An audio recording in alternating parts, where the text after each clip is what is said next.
আমি যেদিন প্রথম বউ হয়ে এসেছিলাম এ বাড়িতে, আমার শাশুড়ি আমাকে দেখে নাক ছিটকানি দিয়ে একটা কথা বলেছিল আমার বরকে। খোকা, তোর পছন্দ দেখে আমি না বলে পারলাম না। শেষমেশ এমন একটা কালো মেয়েকে বাড়ির বউ করে নিয়ে আসলি, পাড়াপড়শির কাছে মুখ রাখলি না আমাদের। আমার বর সেদিন সবার সামনে আমার হাতটা ধরে বলেছিল, চামড়ার সৌন্দর্য আজীবন থাকে না মা, দায়িত্ব, ভালোবাসা আর বোঝাপড়াটাই আসল, যেগুলো নীলুর মাঝে আছে। বউয়ের গুণ আছে মানলাম, কিন্তু নাতি নাতনি যদি বউয়ের দিকে যায় তখন তখন কি করবি? মা, সন্তান উপরওয়ালার দান। সন্তান সুদর্শন হওয়ার চাইতে যেন সৎ আর ন্যায়পরায়ণ হয়, সে দোয়া কইর। শাশুড়ি সেদিন আর পাল্টা কোনো উত্তর করেনি, তবে তার চোখ মুখ দেখেই আন্দাজ করে নিয়েছিলাম এই শান্তিকুঞ্জে আমার শান্তির চাইতে অশান্তির অধ্যায়টাই বেশি বড় হবে। হলো তাই। পদে পদে শাশুড়ি সবার সামনে অপদস্থ করতে লাগলো আমাকে। নিজের সর্বোচ্চ দিয়ে সবকিছু করার পরও তার মনে এতটুকুও জায়গা করে নিতে পারিনি। তবে আমার শ্বশুরটা ছিল স্রোতের বিপরীতে। ভাগ্যিস কপাল করে এমন একটা শ্বশুর আর জামাই পেয়েছিলাম। শান্তিকুঞ্জে আমি বউ হয়ে আসার কয়েক মাস পর আমার দেবর বিয়ে করলো। মেয়েটা দেখতে শুনতে মাশাআল্লাহ, গায়ের রং দুধে দেওয়া। ফলস্বরূপ আমার শাশুড়ি হলো ছোট বউয়ের ভক্ত।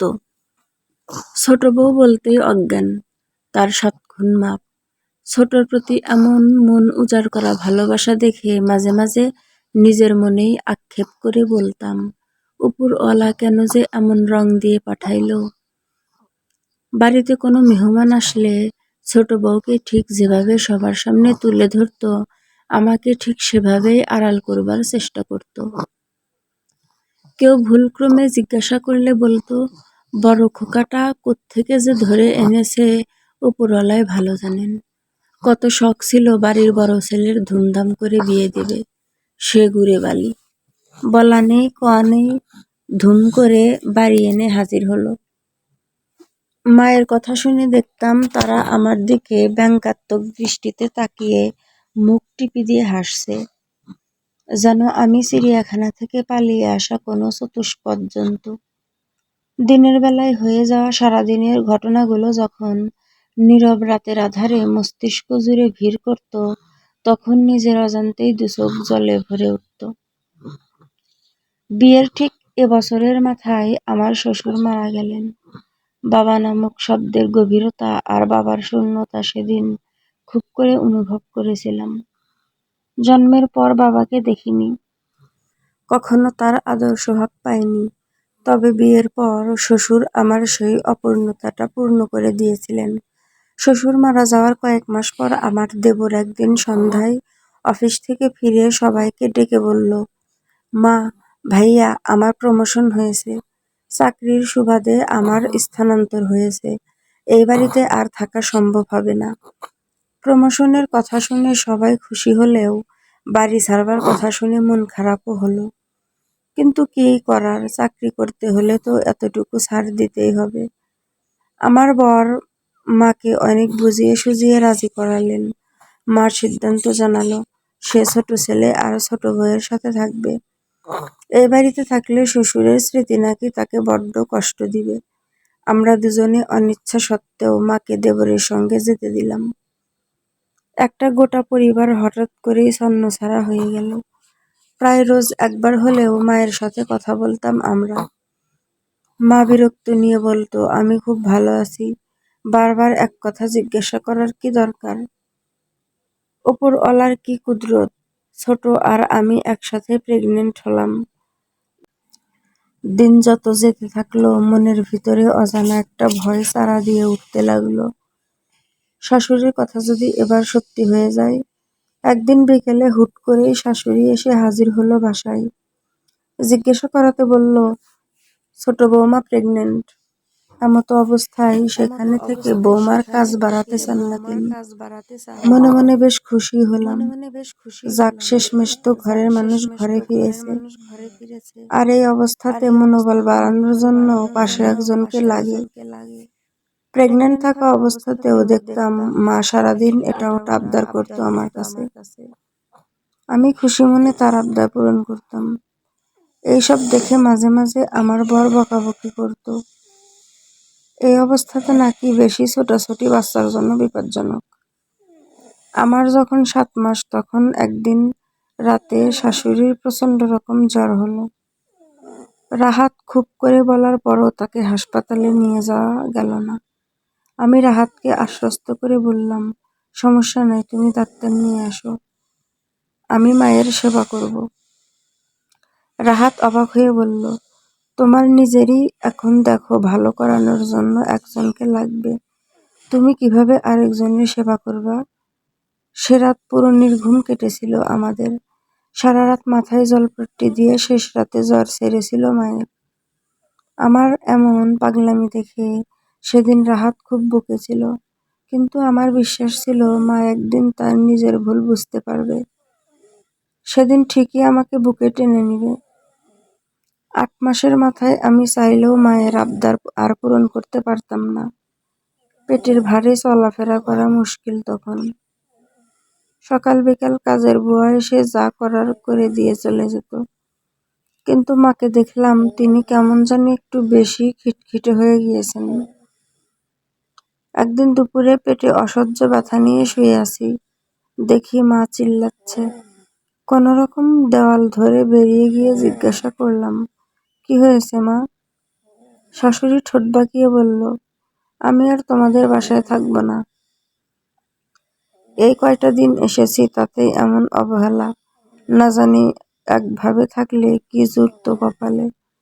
কেন মা, কি হয়েছে? কি হয়নি সেটা বলো। মা, কি আমি হইনি? প্রসবের আগ মুহূর্ত পর্যন্ত একা হাতে সমস্ত কাজ করেছি, শ্বশুর শাশুড়ির খেদমত করেছি, আর আজকালকার মেয়েরা গর্ভবতী হয়েছে, কি হয়নি? অমনি শুরু কত রং ঢং। আমি আজকেই ছোট ছেলের বাসায় চলে যাব।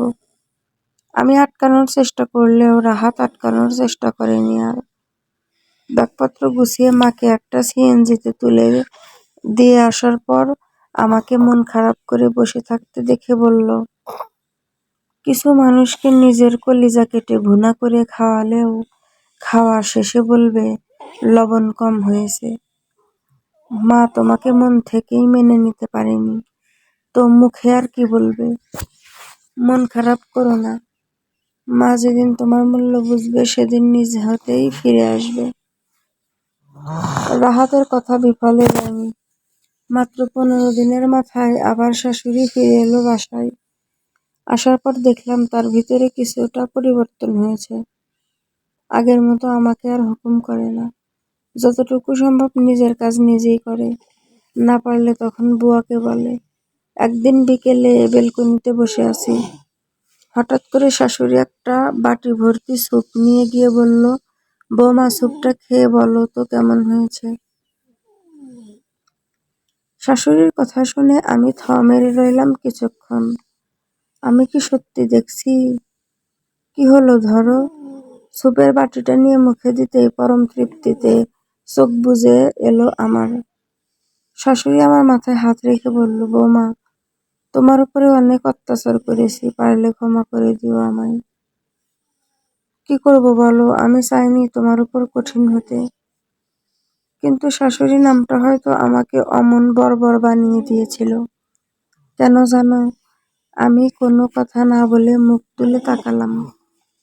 শাশুড়ি আবার বলা শুরু করলো, আমি বরাবরই চেয়েছি আমার সাথে হওয়া অন্যায়গুলো তোমার উপরে তুলতে। তোমার শ্বশুররা 3 ভাই ছিল, সবার বড় ছিল রাহাতের বাবা। দেখতে শুনতে আমি আর 2 জনের তুলনায় কম সুন্দরী, আর অর্থবিত্তের দিক দিয়ে তোমার শ্বশুর দুর্বল হওয়াতে শাশুড়ি আমাকে উঠতে বসতে অপদস্থ করত সবসময়। তার অবহেলার জন্য আমার 2টো সন্তান মারা গিয়েছে।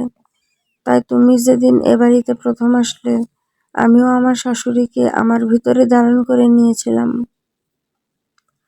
এই কয়দিনে নিজের মনের সাথে অনেক যুদ্ধ করেছি, প্রশ্নবিদ্ধ হয়েছি বারবার নিজের বিবেকের কাছে। আমার সাথে হয়ে যাওয়া অন্যায়ের প্রতিশোধ নিতে আমি যদি শাশুড়ির রূপ ধারণ করি, তাহলে দুজনের ভেতরে পার্থক্য রইল কোথায়? হয়তো আমার মতো তুমিও তোমার ছেলের বউকে একই ব্যবহারটা ফিরিয়ে দেওয়ার চেষ্টা করবে। কিন্তু ছোট ছেলের বাড়ি গিয়ে বুঝেছি, মেয়েদের রূপে নয় গুণে পরিচয়।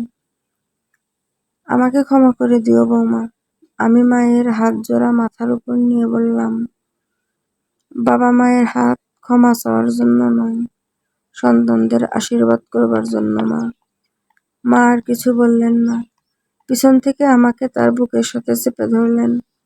বুকে মাথা রেখে স্পষ্ট শুনতে পাচ্ছি মায়ের হৃদয়টা কেঁপে কেঁপে বলছে, নিতু তুই জিতেছিস, তুই জিতেছিস। বন্ধুরা, আমাদের এই গল্পটি যদি ভালো লেগে থাকে, লাইক, কমেন্ট, শেয়ার ও সাবস্ক্রাইব করে আমাদের পাশেই থাকবেন। ধন্যবাদ সবাইকে, ভালো থাকবেন।